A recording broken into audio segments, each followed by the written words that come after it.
Fala galera, vem chegando aqui para assistir mais um episódio do Podcastle TV. E nós estamos aqui, ó, na coletânea do livro Olhos de Águia, onde nós estamos trazendo os autores que estão compartilhando os principais aprendizados de suas jornadas, ou aquele momento, Medina, que foi virada de chave, aquele momento que impulsionou para viver a melhor versão. E aí, Medina? Ele já esteve aqui antes, deu uma aula, eu aprendi muito, muito com ele. Eu tenho certeza que hoje você também vai aprender. Então já faz o seguinte, pega o link, manda para aquele seu amigo que precisa aprender um pouquinho de finanças e virada de chave, porque hoje a história vai impactar, não é não, Gu? Vai. Uma história inspiradora, que fala muito de propósito. E com vocês, nosso grande amigo e parceiro, Tiago Aguiar. E E aí, aí, Tiagão? tudo bom, Beleza? Medina? Obrigado pela acolhida. Obrigado, Gustavo, Medina, Samuca. Uma alegria estar aqui com vocês de novo. Ó, galera, dá um zoom aqui, ô Samuca. Aqui, ó, o capítulo do homem, entendeu? Entre o medo e a direção. Forte. Tiagão foi o primeiro que se apresentou lá no lançamento e já deu uma palestra ali que já deu um impacto ali pra galera. Nossa, Autoridade no assunto. referência. E aí, Tiagão, vamos lá. Você já é da casa, mas até para os novos telespectadores que estão ingressando, quem é o Thiago Aguiar aqui? Tiago Aguiar, marido da Valquíria, pai da Ana Clara e do Bruno Bill. Um curioso por natureza, que desde pequeno foi, assim como milhões de brasileiros, teve uma infância que não foi de fartura, e que teve que, pelas suas próprias pernas, ter que vencer esse desafio de querer uma vida diferente. E foi o que eu conto um pouco no livro, desses desafios, do que aconteceu na minha infância, e que fez eu prometer para mim mesmo que minha família ia ter um futuro diferente. E a partir dali, desde os meus 13 anos de idade, eu comecei a caminhar nessa direção. E minha vinda para Campinas, que foi um trecho que eu coloco no livro, que hoje beira até ser engraçado, mas que para um jovem de 19 anos foi constrangedor. E que o que veio acontecer 20 anos depois da minha chegada aqui, que foram eventos similares. Pode dar um pouquinho de spoiler? Pode falar o Pode, que você pode. quiser, Então Tiagão. tá bom. Porque a minha chegada em Campinas foi num domingo à tarde, às 2 horas da tarde, eu a pé, com uma mala de mão, sem rodinha, andando pela Lagoa do Taquaral. De calça jeans, camisa jeans, sapato. Eu até lembro do check, check, check do som da terra, porque eu passei por dentro da Lagoa do Taquaral. Então aquilo para mim foi constrangedor, não consegui olhar para frente. E muitos anos depois, eu me vi andando por um parque com mala, só que agora de rodinha, e minha esposa tirou uma foto daquele momento, porque aí naquele momento a gente estava atravessando o St. James Park em Londres. E aí minha Ó, esposa falou, você viu que evolução, né, da Lagoa do Taquaral para o St. James Park? E Uau. foi daí que surgiu o meu capítulo, né, desse... que aconteceu para eu sair daquele momento constrangedor na Lagoa do Taquaral para estar passeando de mala no St. James Park na Europa, lá em Londres, né? Então, esse é um pouquinho do Thiago que tá sendo exposto no livro, que eu compartilho na minha rede social também, no Instagram, e que tá aqui no paredão para vocês, aberto, para falar do que vocês quiserem. Entre o medo e a direção. Isso. Forte, hein, Gu? Já Forte. começou aqui de um jeito que impacta a gente. Da outra vez que você esteve aqui, a gente falou um pouco da sua carreira, você tirou algumas dúvidas que a gente tinha, e hoje a gente está aqui querendo conhecer um pouquinho mais do lado pessoal do Thiago, é isso, Gá? é isso. Contar todos os segredos que estão Todos no os livro. segredos. Porque ele caminhou bastante, hein, Gu? Vamos combinar?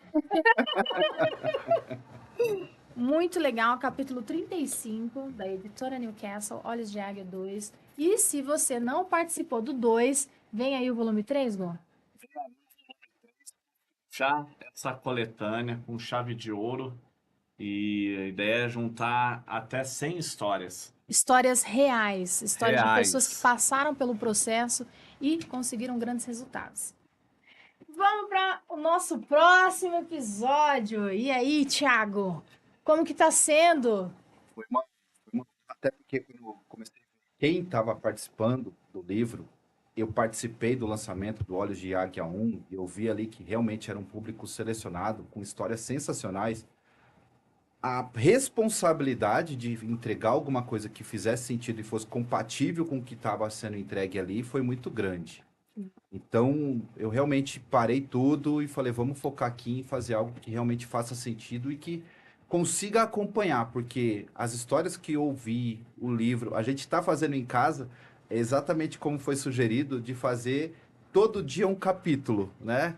E tem dia que a minha filha e minha esposa chegam, eu chorei hoje porque eu vi aquela história e tal, não sei o quê. Então, é uma coisa que realmente, assim, é de uma responsabilidade grande, mas, por outro lado, mostra que você não tem que ter um superpoder para poder contar a sua história.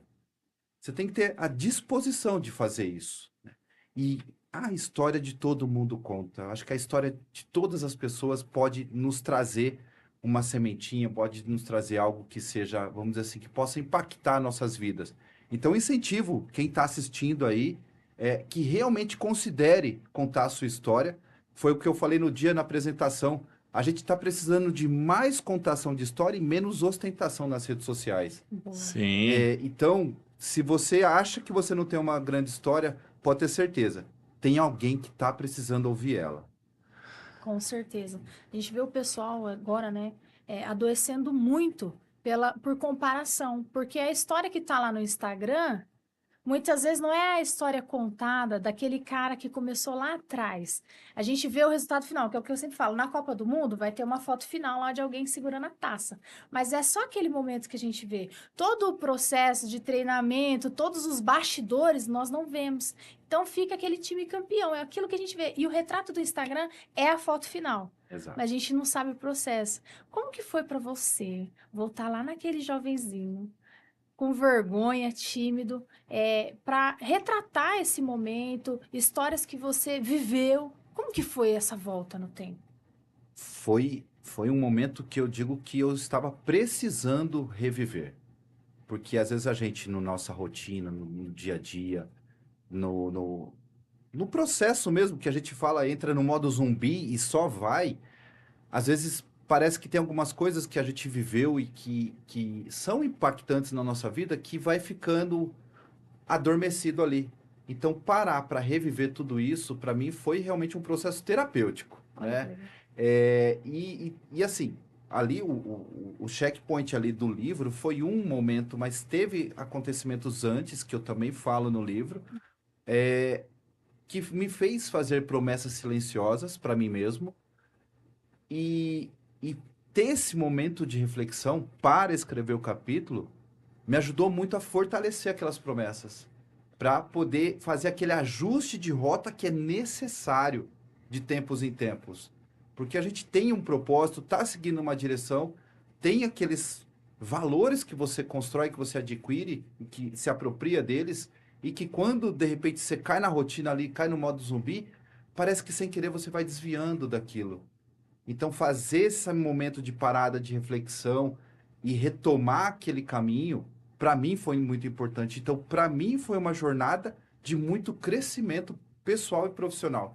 Então, além de uma honra de ter participado, de estar do lado de autores tão bons, com histórias tão impactantes, é poder ter essa oportunidade de praticar esse exercício. Para mim foi uma experiência sensacional. Recomendo. Que legal. E eu lembro do Thiago no lançamento do Um, que a gente estava lá e a gente começou a conversar. Eu falei, ué, por que você não participa e tudo mais? Aí foi chegando uma galera, a gente foi vendo aquele movimento. Inclusive, teve vendas, né, Gu, naquele dia. Se você puder contar um pouquinho pro pessoal que está nos assistindo sobre como que foi, né, o lançamento do Um, porque realmente foi encorajador. Foi. De ver todas aquelas pessoas naquele mesmo movimento, né? Pessoas que querem contar a história delas, porque é importante inspirar a nova geração. É o nosso trabalho passar para eles, Exato. né? Porque às vezes fica assim perdido, sem direção, porque a referência que eles estão tendo é uma referência muito distante, muitas vezes uma referência mentirosa que não é real. Então, quem é de verdade tem que vir aqui, tem que ter coragem, vencer o medo É isso. e seguir a direção, porque é Exatamente. importante, a sua voz é importante, a voz do Thiago é importante, o Samuquinha vai ser uma voz importante, já profetizo em nome de Jesus, porque nós vivemos a história que é a realidade, né? É importante a gente vir aqui e falar, a gente podia estar fazendo qualquer outra coisa, mas a gente escolhe ser ponte para os outros, né? Então, eu acho que essa coragem é necessária, tem que enfrentar o medo, vai com medo às vezes, Exato. mas dá certo, no processo a gente se constrói. E como que foi o lançamento do Unga? Medina fala bem, né, Tiagão? Ela nos inspira, né? Medina me inspira, Tiagão. Dá vontade de sair correndo aqui, subir uma escada. É, isso. Eu coloquei esses dias, né? Já assisti 10 vezes o Rock. Falando, pode colocar Eye of the Tiger lá no... Aquele clima. Galera, ó, o lançamento do. Na verdade, assim, a coletânea do Olhos de Águia, de uma forma resumida aqui, nasceu até de uma forma meio que despretensiosa. Eu acreditei que no início seria um livro mais de business, vendas, lideranças, livros mais com uma visão estratégica, né? Não que isso seja ruim, que eu já li muitos desses perfis de livros, estilos de livro, que agregou muito valor na minha jornada. Pô, você lê um capítulo ali, vou aplicar no meu time, na minha empresa.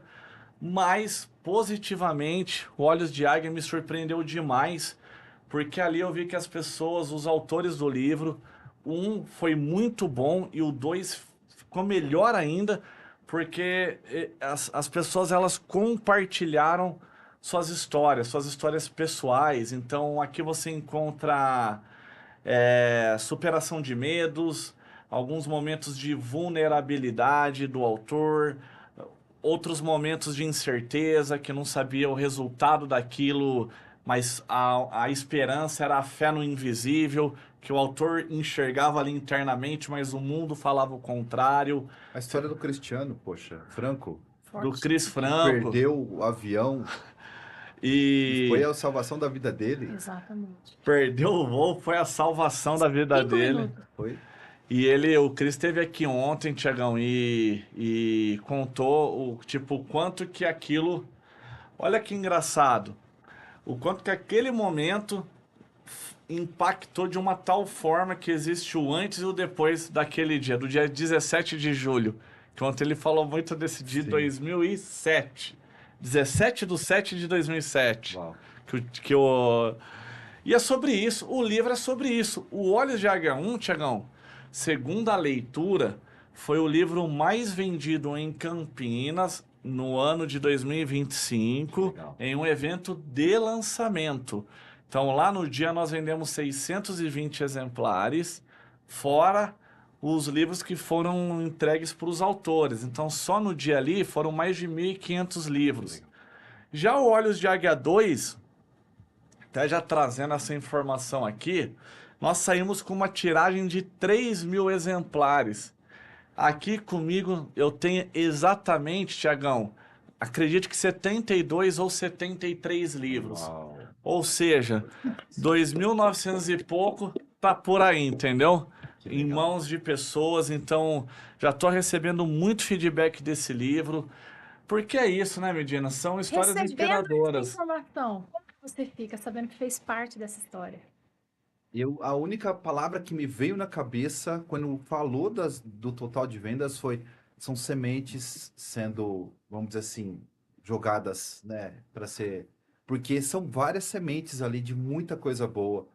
E quando a gente quer uma árvore, a gente não pega uma árvore e planta ela, a gente pega uma sementinha, né? Então, cada livro, cada um desses 3.000 livros, eu falo que é uma sementinha de uma coisa muito grande que está acontecendo, né? Então, assim, eu fico muito satisfeito, muito agradecido de poder fazer parte desse movimento, com certeza.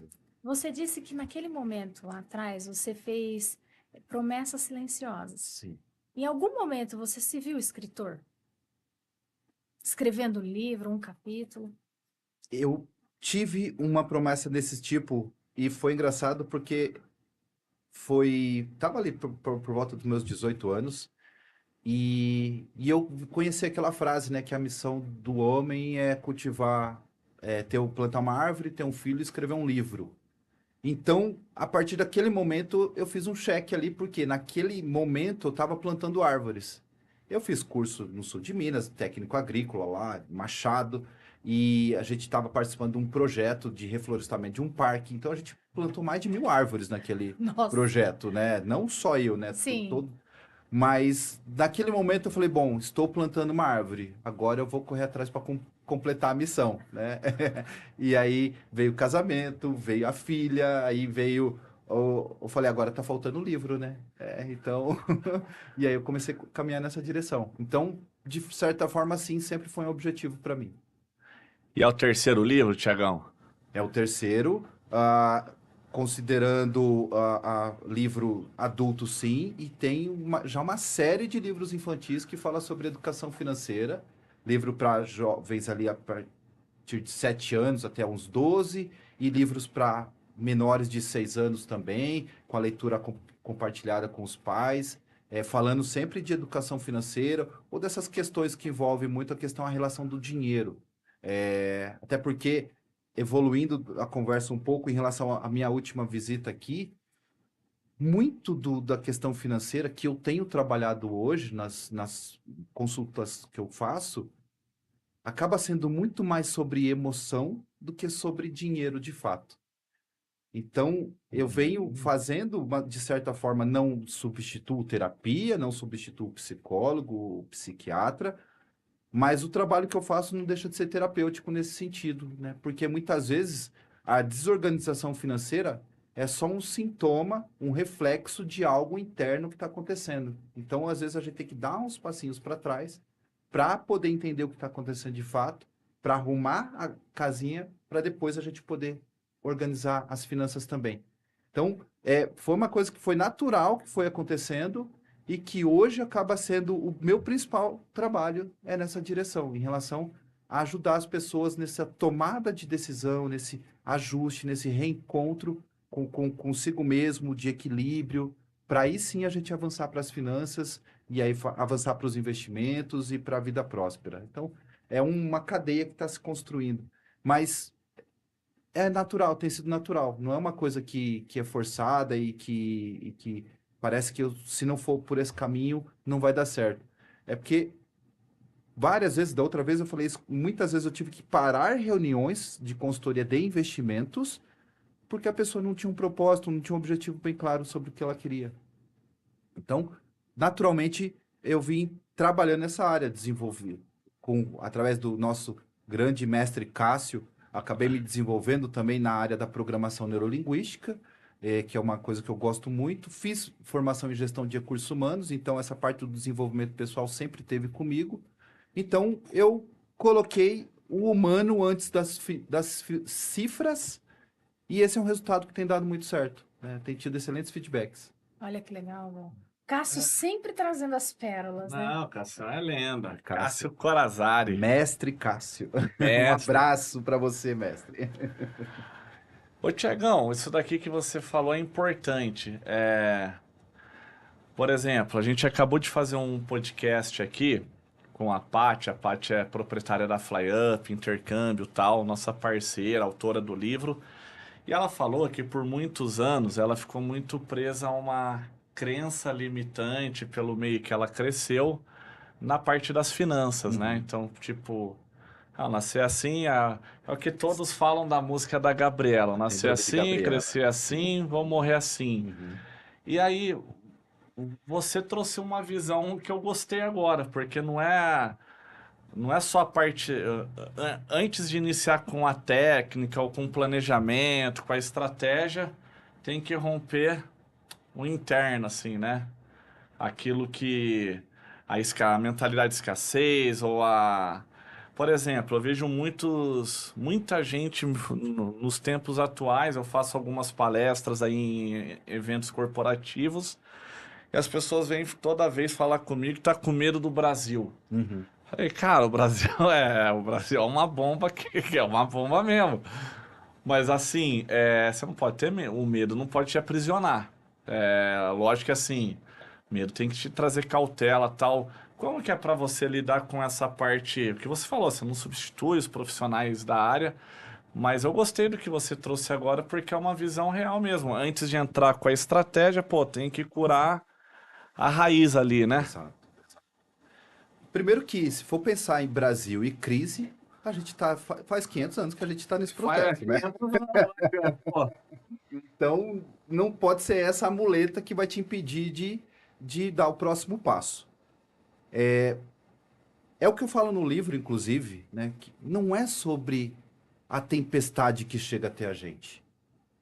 É sobre a gente encontrar a direção dentro da tempestade. E esse eu acho que é o principal ponto e que é o que eu trago muito no meu capítulo. Não é sobre... E fala muito sobre equilíbrio emocional, né? Porque não é sobre o que acontece com a gente. É sobre como a gente reage em relação ao que acontece com a gente. E, de novo, voltando para as finanças são reflexos, elas são sintomas de algo que não está certo ali dentro. Uma compensação, uma compensação, por exemplo, eu não tive na minha infância os brinquedos que eu queria. E aí, de repente, cresce um adulto que coleciona bonecos, né, de heróis, né? Né? É uma compensação. Na minha infância, eu tive que trabalhar cedo. O Gustavão já se entregou ali, já né? me entreguei, tem uma coleção. Não fui eu dessa vez. Já Mas- senti uma cutucada. Eu tive que começar a trabalhar cedo e desde cedo eu tive que ajudar em casa. Então, na minha adolescência, eu não podia comprar o que eu queria. A pessoa, quando se vê livre da obrigação de repente, ter que ajudar a família, ela começa a se compensar, tentar compensar aquele tempo que ela não pôde gastar com o que ela queria, e aí, de repente, aquilo perde o controle, porque aí vira uma necessidade, quase um vício, e aí, de repente, a pessoa se perde no cartão de crédito. Sim. E aí entra um pouco que você falou, que a palavra-chave nessa hora acho que uma grande muleta é o vitimismo. Tá. Meus pais eram desse jeito, e aí entra a síndrome de Gabriela, né? Então, eu sou um produto que foi criado pelo sistema, e eu sou assim e eu não vou mudar. Então, e aí se coloca numa posição de vítima que é muito mais confortável, se você for pensar. É muito mais confortável me colocar aqui de vítima e ficar aqui, não, porque o mundo tá errado, do que de repente eu dar a cara a tapa, abrir o peito e falar, não, tá, beleza, tá acontecendo comigo, mas o que eu posso fazer diferente para mudar? Vou mudar essa realidade. Como mudar essa realidade, né? O que eu preciso fazer para mudar isso? E aí entra o grande problema. E aqui vai a consultoria grátis, né? O que você está disposto a cortar do seu padrão de vida atual para você mudar essa situação? Esse que é o grande problema. As pessoas não estão dispostas a pagar o preço. Ah, sim, sim. Abrir mão daquilo, mesmo que talvez não use, mas que já tá ali no hábito, Ou que não na poderia nem ter. Não poderia nem ter, né? Sustenta um padrão de vida no cartão de crédito, sempre empurrando para o mês seguinte. Aham. E quando, de repente, vai dar o grito de alforria, se libertar dessa corrente, só que adotar um padrão de vida que é o que realmente cabe para a pessoa? As pessoas não estão dispostas a fazer isso. Zerar o cartão mesmo, né, Tiagão? Parar de ficar refém dele. Sim. Tem um psicólogo americano, e eu prometo que eu vou guardar o nome dele, mas eu ainda não consegui guardar. Ele desenvolveu esse estudo em 1982, e ele entendeu que a felicidade maior das pessoas, o que é um fator de felicidade, um deles, por exemplo, é morar perto do trabalho. Esse é um fator de felicidade, está ali no topo da pirâmide. Mas o maior é você poder fazer o que você quiser, na hora que você quiser, com quem você quiser, quando você quiser. E ele está falando de liberdade de tomar decisões, liberdade de escolher. A maioria dos brasileiros hoje, 80 milhões de famílias endividadas, mais de 80 milhões de brasileiros com CPF negativado, eles perderam o poder de escolha. Eles ficam refém do próximo salário para poder continuar sobrevivendo. Aham. E para poder sair desse ciclo e poder assumir o controle, fazer escolhas, tem que fazer sacrifícios. Mas as pessoas preferem ficar sofrendo uma vida inteira do que, de repente, fazer um sacrifício temporário. Porque, de repente, isso vai envolver outra coisa que pega muito e que, se vocês não me cortar, eu vou ficar falando aqui a tarde inteira. E a gente Pode quer falar, ouvir. Tiagão, quer Que ouvir. é o ego. Eu tô terminando de ler, inclusive, um livro que chama O Ego é Seu Inimigo, que fala justamente sobre isso. O quanto que as pessoas, elas ficam refém de um padrão de vida que elas não podem sustentar para alimentar o ego. E esse é o grande inimigo que as pessoas têm e não é externo. É interno. Interno. É interno. E aí entra outra questão, que as pessoas tentam resolver problemas internos com soluções externas. É muito louco isso. Ou seja, uma frustração, vou gastar no shopping pra curar. E a pessoa não só se destrói, como ela destrói quem tá em volta, né? Porque isso acaba com o Exatamente. casamento. Porque família. pode ser um gasto impulsivo, mas pode ser bebida, pode ser Ah. cigarro, pode ser outras Drogas. substâncias ilícitas. Pode ser uma bolsa. Pode ser uma bolsa, tá tudo bem. Dependendo do momento. Mas é ficar procurando Você tá essas vendo? soluções externas para um problema que é interno. E que muitas Sim. vezes é de vaidade. Mas isso porque também, eu acho que o mundo, por estar muito visual, Exato. as pessoas associam o sucesso à materialidade das coisas. Quando o sucesso, na maioria das vezes, ele começa na mentalidade. Então, eu acho que ser muito visual, tem gente muito preocupada com a estética, com a aparência, mas não tá cuidando realmente do que te faz bem, né? Porque o que te faz dormir bem? As contas pagas. Só tá bom. Certeza. Ter paz. E o que acho que até foi o Cris que falou, que o nosso dia muda completamente de acordo com a nossa noite de sono. E Sim, quantas sim. pessoas não estão perdendo a noite de sono por estarem endividadas?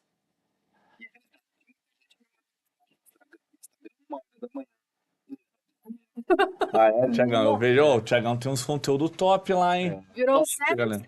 não.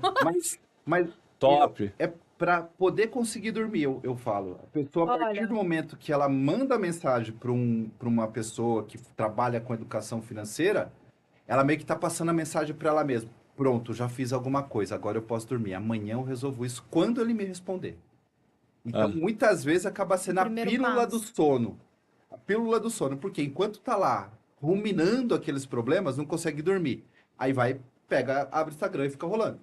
Aí, de repente, achou lá, viu o conteúdo, gostou. Aí ela passa uma mensagem. Nossa, tô precisando muito de ajuda. Você pode me ajudar com isso, com isso, com aquilo? Às vezes faz textão, manda áudio de 3 minutos, conta história triste e tudo mais. Mas depois conversando, falo, se eu não tivesse feito aquilo, eu não teria conseguido dormir.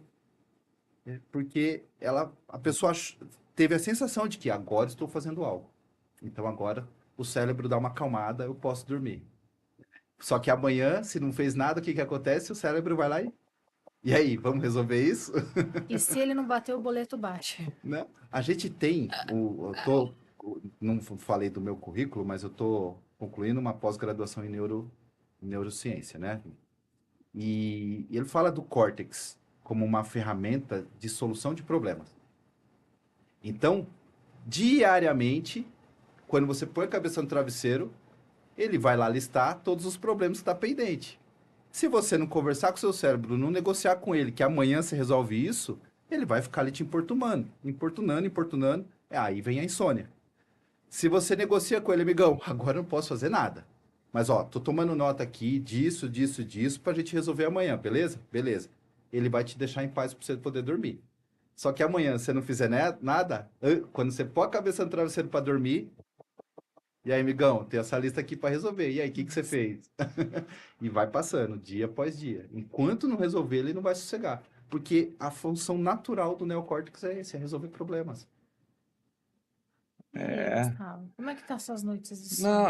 Não, pô, ó, graças a Deus, Tiagão, hoje eu consigo dormir. Mas assim, já tive que lidar com... Eu quando iniciei com a escola, resumindo, já falei isso lá no outro podcast, eu me amarrei, eu fiz vários empréstimos bancários, porque, pô, não tinha dinheiro para empreender.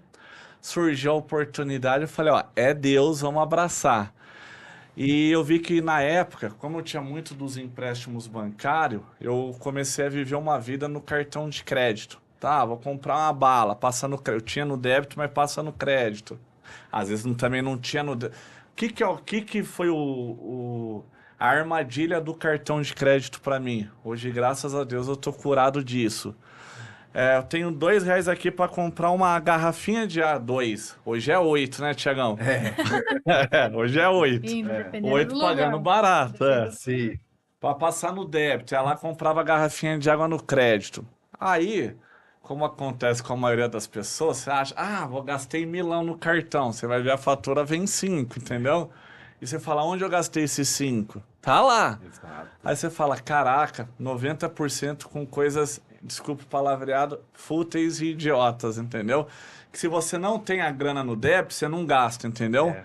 Então, para eu aprender a ter educação financeira, eu tive um grande professor. O meu segundo grande professor é o Tiago Aguiar. Mas o primeiro era As Noites em Claro. Porque, de fato, assim, pô, na época, casado com uma linda mulher, parceira, empreendedora, filho pequeno. Falei, cara, não posso. Aluguel de empresa, aluguel de casa, parcela de carro e toda. Não, tem que organizar a vida. E o que fez ter uma direção é viver de acordo com o saldo bancário. Tem para gastar? Vamos no restaurante legal. Pô, não tem? Vamos ficar aqui em casa mesmo. E aí, conforme você consegue ir performando e de repente melhorando a sua condição de vida e tal, você já está com a mentalidade enraizada. Eu falo que foi isso que fez de verdade a gente não quebrar de vez na pandemia, entendeu? E até abrindo aqui uma situação que aconteceu com a gente, né? Que eu acho que deve acontecer, você deve ouvir muito mais. Ele chegou e falou assim pra mim: Ô, Medina, que é isso aqui? Então, assim, eu falei assim, eu não sei. Aí ele, não, mas como que chega? Eu falei assim, não, pera lá. Calma aí, quem que manda aqui em casa? É você. Então, qual que é a estratégia que a gente tem? O que você falar, a gente vai seguir. Então, eu acho que foi corajoso da parte dele também chegar e fazer essa repreensão, porque às vezes não fala, o marido fica com vergonha, porque eu sei de uma situação que aconteceu, que a pessoa não conseguia expor pra esposa que estava numa situação difícil, não falava, Acontece mesmo. e tipo assim, quando vai falar e a pessoa não aceita, como assim? Até hoje eu vivi desse jeito, entende? Então, é importante você ter essa maturidade pra viver a realidade que dá, entendeu? Então, assim, mas o marido ter essa coragem, sabe? Porque muitas vezes você conhece a pessoa, você tem um status de vida e as coisas vão mudando, só que o cara não consegue brecar a mulher. Até por vergonha, não, eu sou o provedor, pô, eu sempre deixei ela fazer o que ela quis, ela sempre teve, né, de poder ir no shopping fazer o que queria, agora eu não posso, como é que eu falo isso pra ela, que não tive controle? E ele chegou e falou, não, tem que ser assim, então vamos fazer, então vamos, não, pera lá, não vamos ficar se matando aqui. Né? Então a gente tem que se alinhar. E isso foi benéfico, sabe? Então acho que jogar limpo, ser sincero, não tenha vergonha de compartilhar, porque a sua esposa ela vai te ouvir e ela precisa te ouvir. Porque às vezes É ela parceria, né? porque às vezes ela não tem ideia do que você tá passando, você entendeu? Então muitos homens eu vejo que eles não têm coragem de falar. Então se você, você tá com problema com o cartão, você tem que corrigir tua esposa, conversar com ela e alinhar os trilhos. Eu digo que as pessoas querem que quando elas casam, viram um só. Sim. Então, esconder do cônjuge, né, do parceiro, da parceira, uma determinada situação, é você viver a vida pela metade. Porque é até injusto com a pessoa, porque é uma pessoa só, o casal. Sim. Quando a gente casa, a gente faz os votos lá, os dois viram um só. Então, é injusto com a pessoa, ela tá numa situação que ela não faz ideia que ela tá passando por aquilo. Sim. E aí, não tem como dar certo num cenário desse. Não tem como dar certo. Mas tem um lado bom disso. E o Gustavo vai concordar comigo que pro homem, uma vida simples, com a geladeira tendo cerveja e água, Cerveja não, tá repreendido. ele vive. Ele precisa de um sinal de internet, Isso eu não TV. tenho dúvida. É a geladeira com cerveja e água. Vai, o homem vai. A mulher faz o homem buscar a melhor versão dele. A mulher de verdade. alto padrão faz com que a gente não se acomode, que a gente precisa melhorar e não é para sustentar os luxos dela, mas é para poder crescer como pessoa. Então eu falo da minha esposa, ela me fez um homem muito melhor. Eu sou uma pessoa muito melhor depois do casamento, graças a Deus. E eu tenho certeza que com o Gustavo não é diferente. Porque se depender só do que o homem quer, passando um futebol na TV É, e tendo uma TV de qualidade lá para ver, ele a fica TV tem que o ser fim de top, né, semana Chegão? inteiro ali, se aposenta desse jeito, né? Tá Não, tudo é. certo. Então, assim, eu acho que a mulher, nesse sentido, ela engrandece o homem. É muito saudável isso na relação. Então, eu agradeço a Deus de verdade pela esposa que eu tenho, porque ela faz eu buscar a minha melhor versão. E é bíblico, viu, gente? Quem encontra É? uma esposa, uma grande bênção, acha. Amém. Amém. Mas precisa É. ter essa conversa sincera, essa E ter conversa comunicação. franca. Questão de respeito, porque a pessoa tem aquela dívida, o mínimo que ela pode é saber que ela tem aquela dívida, né? E tem casos onde a mulher às vezes se endivida. Peguei um Sim. depoimento de uma moça do Sul que eu não conheço, seguidora no Instagram, que abriu o coração dela e foi falando. Ela vendeu o carro sem o marido saber, não sei como que ela conseguiu vender o carro sem o marido saber. Apostou o dinheiro para tentar recuperar um dinheiro que ela já tinha perdido, aí perdeu esse dinheiro também. Nossa, meu Deus. E não queria falar com o marido. Eu falei, você tem que falar com alguém.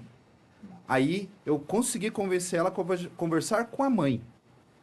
E aí a mãe estava numa viagem, voltou, e aí foi lá e sentou, ouviu, acolheu ela. Mãe nunca julga, pode dar uns tapas, mas não vai Vira as condenar, né? costas. É. Sim. E aí ela entrou no caminho de conseguir reverter a situação.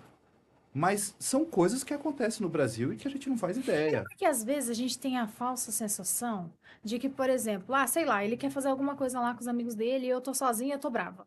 Ah, mas se eu for no shopping e eu comprar isso, já tá tudo bem, a gente tá kits.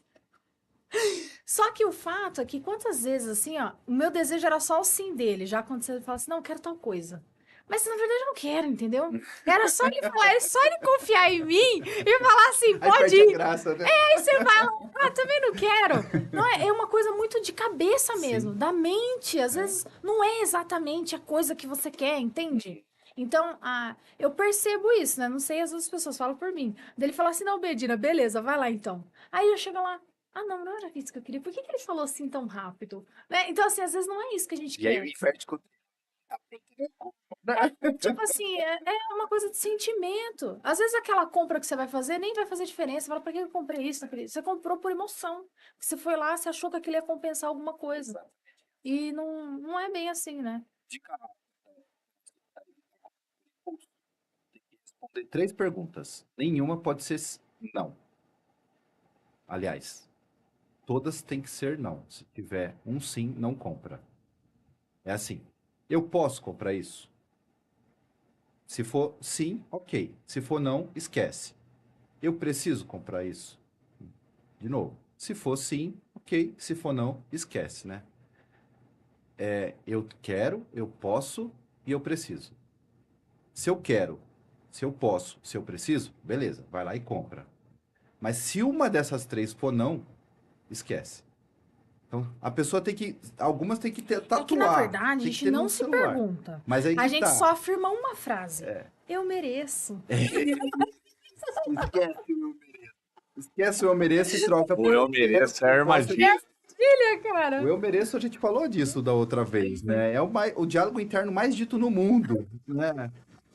Eu trabalhei a semana toda, eu mereço, né? Mas, ô Tiagão, ó, pegando esse gancho aí até dos percentuais aí, das estatísticas que você trouxe, hoje, vindo trabalhar, eu ligo lá uns vídeos aí no YouTube e tal. Cara, eu vi 2 vídeos hoje que eu falei, pô, um sinal aí de alerta, hein? Eu vi um vídeo inclusive estaremos com ele, hein? Já vou fazer um spoiler aqui, ó. Um dos 7, estaremos lançando um livro, A Essência do Pulsar, Legal. na Livraria da Vila, da Paulista. Que isso, hein, Medina? Editora Que- Newcast rompendo. E o Caíto Maia vai estar lá. Que legal. Caíto Maia da Chili Beans. Uau. Samuca vai lá também. O Thiagão tá convidado. E eu vi um vídeo dele hoje, sendo entrevistado por um jornalista. Ele falou, cara, a Chili Beans como empresa, a gente está num momento muito desafiador, tendo que repaginar toda a empresa, porque o nosso consumidor está endividado. Ele trouxe esses números, que 80%, 82% das famílias estão endividadas, mais de 50% estão no Serasa. E o vídeo da sequência é o, como que fala? O algoritmo, Uhum. falando um bate-papo do João Adib com o Flávio Augusto. E ele falando também, cara, o João Adib, estou muito preocupado com a situação do Brasil, porque assim, o poder de compra da população tá lá embaixo comparado com outros países da América do Sul. E é isso, né? Mentalidade, a crise também do país, né? Junta tudo, mas a grande questão é poder de compra. Quando a gente faz comparação em relação a horas trabalhadas para comprar coisas, e quando vai comparar isso com a mão de obra fora do país, ganhando um salário mínimo, aqui precisa se trabalhar muito mais dias para conseguir comprar a mesma coisa que fora do país ganhando salário mínimo. Às vezes você precisa de horas para fazer isso. Tem o índice Big Mac, que mostra quanto que o Big Mac custa nos países, e o Brasil é um dos mais caros do mundo. Mas o iPhone é uma referência também. E aqui, tipo, no Brasil precisa de 4 meses de salário para poder comprar uma versão sem gastar com mais nada. E quando que em países como a Irlanda, 1 mês de salário você já compra a Olha. versão nova lá. Às vezes não dá nem 1 mês, às vezes 20 dias de salário ganhando o mínimo. Então o poder de compra é uma coisa que faz com que a gente sofra muito aqui no Brasil. E naturalmente a gente fala de poder de compra, a gente está falando da inflação, que ano a ano vai tirando esse poder de compra. E se for pensar, a inflação nos últimos anos até que está controlada. Aí entra outras questões que são culturais. O maior vilão desses 50% da população com nome negativado, que dá mais de 80 milhões de pessoas, é muita coisa. O principal vilão é o cartão de crédito. Mas é errado falar que o principal vilão é o cartão de crédito, porque o cartão de crédito não se passa sozinho. Aham. Então, onde que está? Ah, mas eu não tive educação financeira. Vou dar uma pós-graduação de educação financeira agora para você, né? Anota aí, anota aí. A Anota, galera. pós-graduação de educação financeira para você não ter problema financeiro. Eu falo com jovens, eu dou aula para jovens na escola pública, e falo: você não quer ter problema na vida? Anota essa pós-graduação financeira que você nunca vai ter problema na dúvida. O R menos o P é igual a D. Na edição, se der, depois coloca as letras lá, mas receita menos poupar é igual a despesa. Se a pessoa fizer isso desde o primeiro salário, ela nunca vai ter problema financeiro na vida. Então, de tudo que ela recebe, primeiro ela guarda uma parte e ela vive com o resto. Isso é Certo. você viver abaixo da sua capacidade de renda. Então, se eu ganho 1.000, eu tenho que viver com 800, eu guardo 200. Se eu ganho 2.000, eu guardo 400 e vivo com 1.600. Ah, mas eu não posso, eu estou num outro ciclo, eu já estou endividado. Guarda R$ 20, guarda R$ 50, mas primeiro guarda. Guarda. Para Tem criar a. o hábito, é musculação, é um músculo que você precisa treinar para poder ir e fazer a hipertrofia dele, fortalecendo ele cada vez mais. Mas enquanto não tiver esse hábito de recebeu, primeiro guarda e vive com o que sobrar, nunca vai sobrar dinheiro. E isso é tão real do poder aquisitivo que a Patrícia trouxe aqui no outro episódio que o que ela construiu em 10 anos morando na Irlanda, ela levaria uma vida toda aqui no Brasil. Com certeza. Tem gente que nunca vai ter essa oportunidade, né? Então, hoje ela tem a empresa lá e aqui. Inclusive, FlyUp, nossa patrocinadora oficial aqui do canal, gente. Segue as nossas redes sociais, curte, comenta, compartilha, que eu tenho certeza que se você chamar aqui no QR Code, você vai ter uma consultoria gratuita da FlyUp. Então, ela construiu uma receita lá, ajudou os pais aqui, tem uma empresa lá e aqui. Mas ela falou, cara, se eu não tivesse ido, não teria como construir isso no Brasil. Teve que ter a coragem de fazer esse movimento, né? Mas vale, o pessoal tá assistindo, chegou até aqui, vale dar uma clique lá naquele aviãozinho, né? Compartilhar Vamos com a compartilhar, galera, né, pô. pessoal? Vamos compartilhar. Acho que tá valendo a pena, né? Eu tô Tá dando o meu top. melhor aqui, Tá entregando tudo. Não, aqui tá sendo uma né? mentoria aqui, É, galera. tem que Gratuita, hein? Então, Ó, vamos tá top. compartilhar, vamos fazer chegar para mais pessoas. Eu costumo brincar, mas é uma brincadeira séria, que de repente é uma palavra que a gente fala aqui que às vezes pode ser a salvação de uma pessoa e que tá a um aviãozinho de distância, né? Então, É, seja a semente de alguém, leva de repente essa ajuda que a pessoa está precisando e que de repente tá na tua responsabilidade, na tua mão aí, só dá o clique no aviãozinho, vai, ajuda a gente aí, né? Ô, Tiagão, uma outra coisa aqui, ó, já que a gente tá tendo essa mentoria. Esses dias eu tava vendo um outro podcast que tava debatendo lá o Thiago Negro, Primo Rico, com o Bruno Perini. Legal. E aí os caras tava debatendo, né, eu concordo com a visão dos caras, que o Brasil tá tão absurdo, que é um absurdo um carro popular que não tem nada, zero, custar 100 mil reais.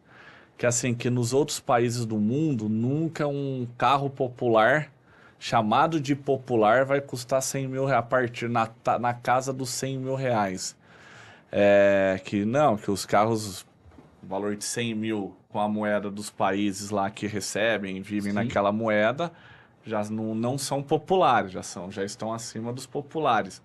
Na sua visão, tendência de diminuir, porque foi durante a pandemia que os carros, né, dobraram de valor, não foi? Teve É uma um, construção que vem acontecendo ao longo do tempo e não tem como atribuir isso à pandemia, porque aqui a gente tem um problema que é apartidário, deixar isso bem claro, que é a questão tributária. sim, O carro aqui, 40, às vezes 50, às vezes 60% do valor do carro é imposto. né? Então, e isso para você alugar o carro, porque a gente ainda paga IPVA, né?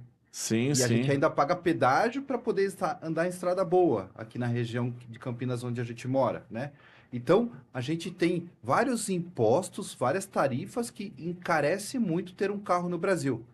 Fazendo um comparativo de um carro popular, uma pessoa lá nos anos 2000, que ganhava 15 mil reais, o cara era muito rico. Ele, sim, todo mês, ele conseguia tirar um Uno zero quilômetro, que custava 13 mil na época.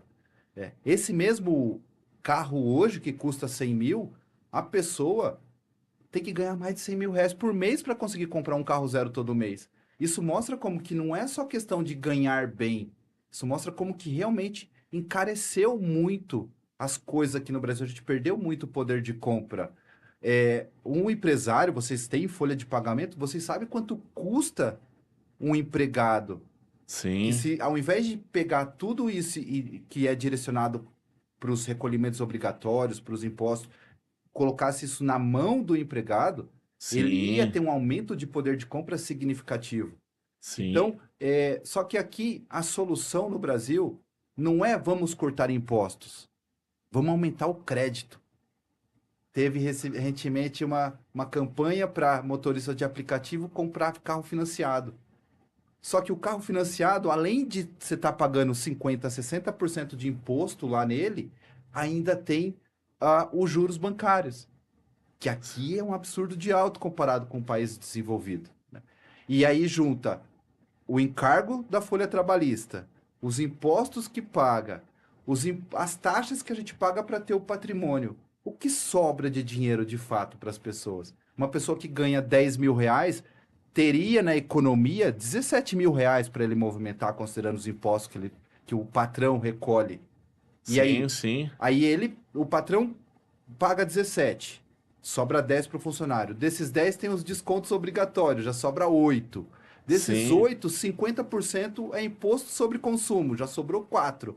E desses 4 ele tem que pagar, às vezes, o condomínio para ter mais sensação de segurança, tem que pagar pedágio, tem que pagar IPTU, tem que pagar IPVA. O que sobra de dinheiro? Não é, sobra dinheiro. Aí que eu falo que o dinheiro, o poder de compra está corroindo. Então, para a gente mudar esse cenário, teria que ter uma política de redução de impostos muito agressiva para poder fazer com que o dinheiro ficasse na economia e não abastecendo a máquina pública. E esse é o grande desafio. Gente, eu isso. falo demais. Se você não me cortar, a gente vai embora. Não, mas ó, deu uma aula aqui e Ah, foi isso até que sem entrar na política, mas que o presidente da Argentina, o novo lá, o Milei, né? Porque a Argentina é um país todo quebrado. Sim. Não que ele consertou, mas ele entrou com mudanças drásticas, né? E que hoje começam a reverberar, vamos E colocar que assim. ainda vai levar mais tempo para poder colher os frutos de fato, mas tá fazendo o que precisa ser feito, né? Tá cortando ali. É igual cortar o cartão de crédito com coisa fútil, Exatamente, né? exatamente. Tiagão, você é nosso convidado da casa aqui sempre, Eu me sinto em casa aqui, de verdade. né? Você é nosso parceirão, Tiagão. Infelizmente, estamos entrando na reta final aqui, Tiagão, mas eu gostaria de deixar ainda duas perguntinhas aqui para você, ó. Ai, ai. A primeira, Tiagão, você compartilhou suas histórias no livro, aquilo que a gente já falou, os momentos de aprendizado, de virada de chave e tal. Este é o livro Olhos de Águia. E que conselho, assim, que aprendizado que você teve na sua vida, que você aprendeu na prática, que você não recebeu esse conselho e que hoje você ensina os seus filhos, fala, ó, você pode esquecer tudo que eu já te ensinei, mas isso não esqueça, porque isso vai ser determinante na construção do seu destino. Essa é a primeira. Uau. Essa é a mais difícil ou mais fácil? Ah, essa É o é o aquecimento, né? aquecimento. Ah, o que eu faço questão que meus filhos levem para a vida é a questão de respeitar a si próprio, antes de qualquer coisa.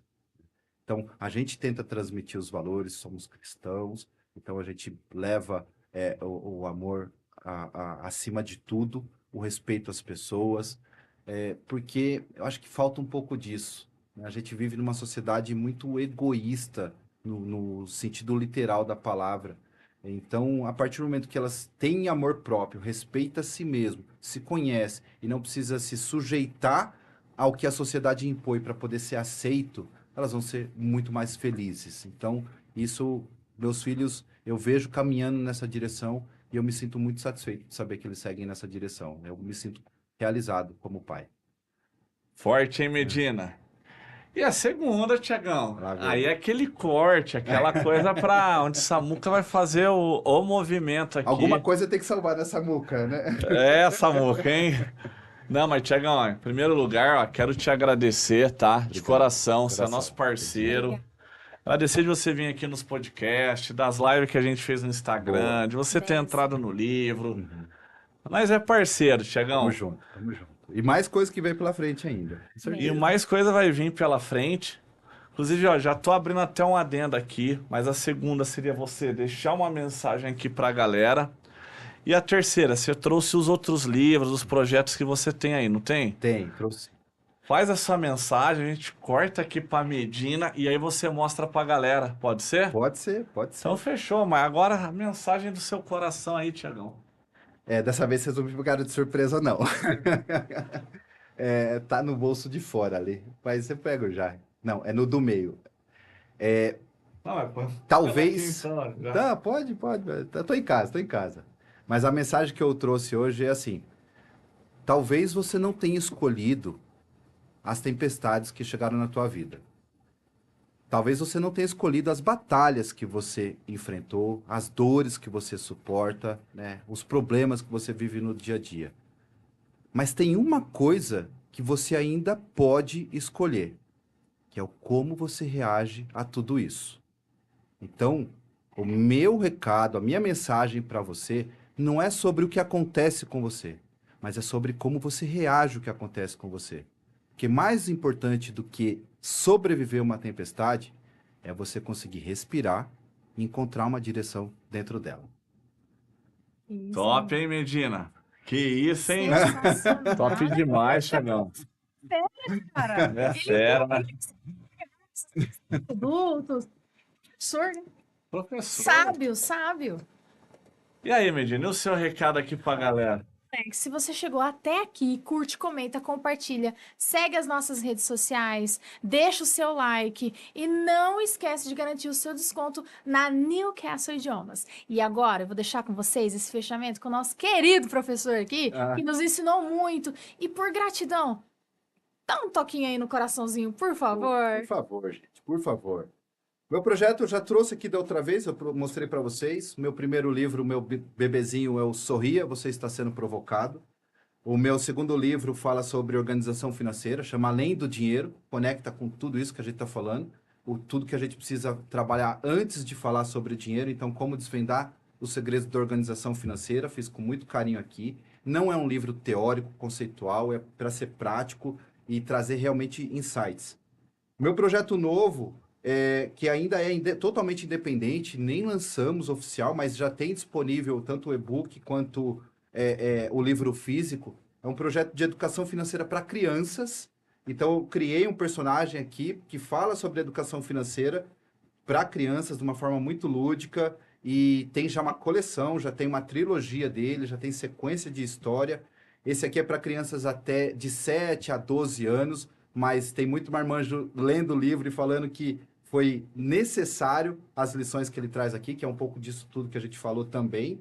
E para os baixinhos, né, a partir de 2, 3 anos, para os papais e mamães lerem junto, também tem, seguindo na mesma direção de fazer a leitura em conjunto, trazendo as primeiras lições sobre a relação com o dinheiro, sobre como lidar com as emoções, com a ansiedade, tudo relacionado às finanças também. Então, se vocês quiserem conhecer o Hobbs, né, que é o meu filhotinho, o mais novo, ou quiser saber mais, me segue lá no Instagram, @eusoutiagoaguiar, que a gente vai poder trocar uma ideia, pode me chamar no WhatsApp, vou ficar muito feliz em ajudar vocês, porque essa é a minha missão, ajudar as pessoas a melhorar a qualidade de vida através da educação financeira.